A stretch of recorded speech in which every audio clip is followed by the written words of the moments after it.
So let's circle back to that real quick.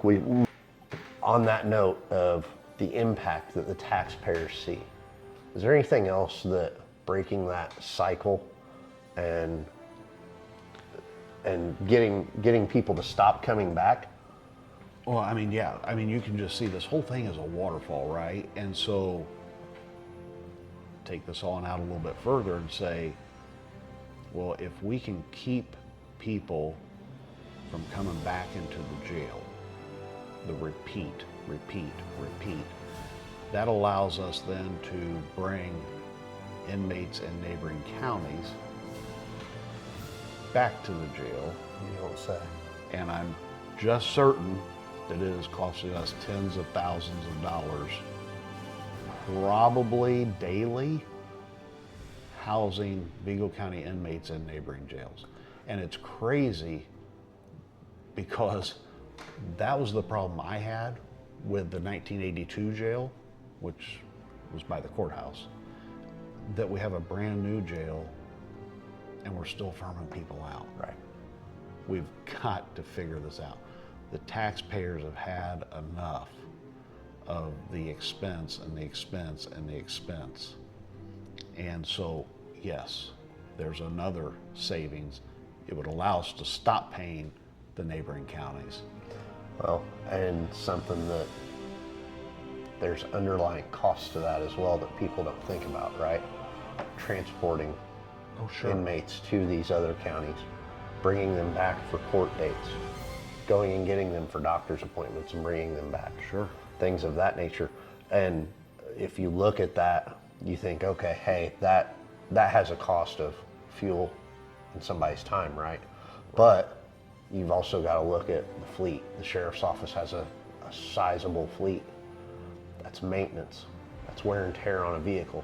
That's that much quicker that a transport vehicle is going to have to be replaced. That's liability that the county takes on as we're transporting these people. The thing is, it is absolutely, you got to take all that, just the man hours, just the people hours that it takes, the employee hours of going and having to shuttle people to all these different things, because even though they're at another county jail, if they have a doctor's appointment, it's up to Vigo to get them and bring them back from wherever they're at to their doctor or whatever that case may be. Now, obviously, we're not talking emergency type of things, but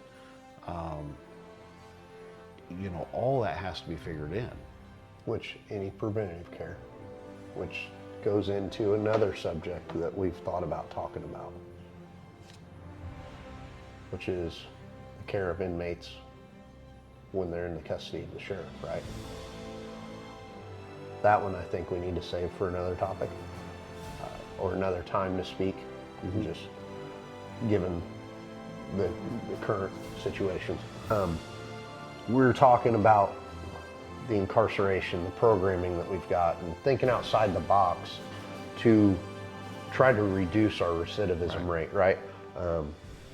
Understanding that it will be a process. It will take time. It's not something that a new sheriff could step in and do immediately. But what are the impacts that could have that the taxpayers would actually be able to see or may notice the benefit of? Well, I mean, here's the thing.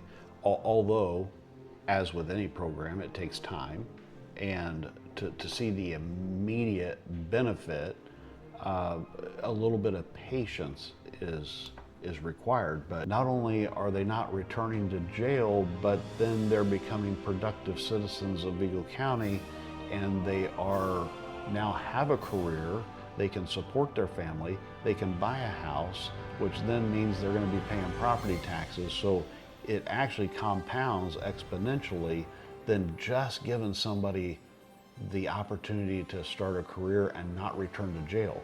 It's a compounding issue, right? Or an effect rather, not an issue. So for our basic economics then, they go from being a tax burden to what generally right now we just try to get to a zero-sum game, right? Right.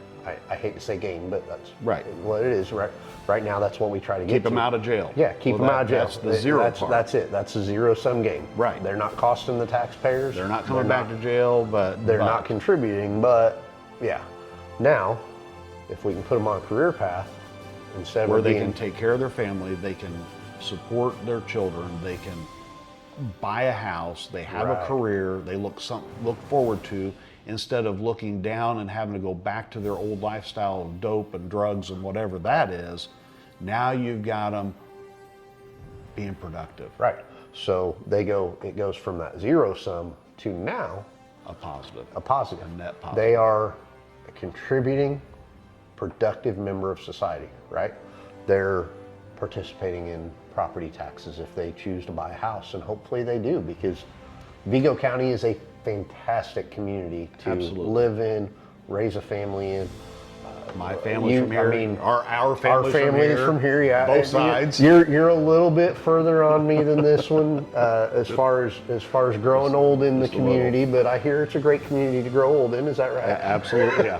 Thanks, David. Anytime, guys. But I mean, it's the full circle then. Well, it's the right? full circle, and if you keep taking that out a little bit further, you're breaking that cycle. You know, these people are now have a career, like I said earlier. But here's what else. Now they're raising children that are not in the environment that perhaps they were raised in. Okay, It breaks that cycle It breaks that completely. cycle, that learned behavior. Now, so you've completely altered that whole path. Tie this one back. Obviously, he's very near and dear to your heart. Your dad. My uncle. He was one of the most respected educators around here that I know of. Right. Generational. You hear about him. He was teaching when you were young. He was teaching when I was in school age. He was teaching after I was out of school age. So I have met families the same as I'm sure you have. I know Lori has. I can only imagine the stories that Carol could share with us on it, right? The generations that he impacted. So he did that as an educator. Now is it our opportunity to do that from the law enforcement side, to break that cycle where we have seen generations, grandparents that we've dealt with in our careers, their children that we've dealt with in our careers, their grandchildren that we've dealt with. Can we break that cycle finally? And that would give an opportunity for that cycle to be broken. Yes. And I think that that's something we have to look for.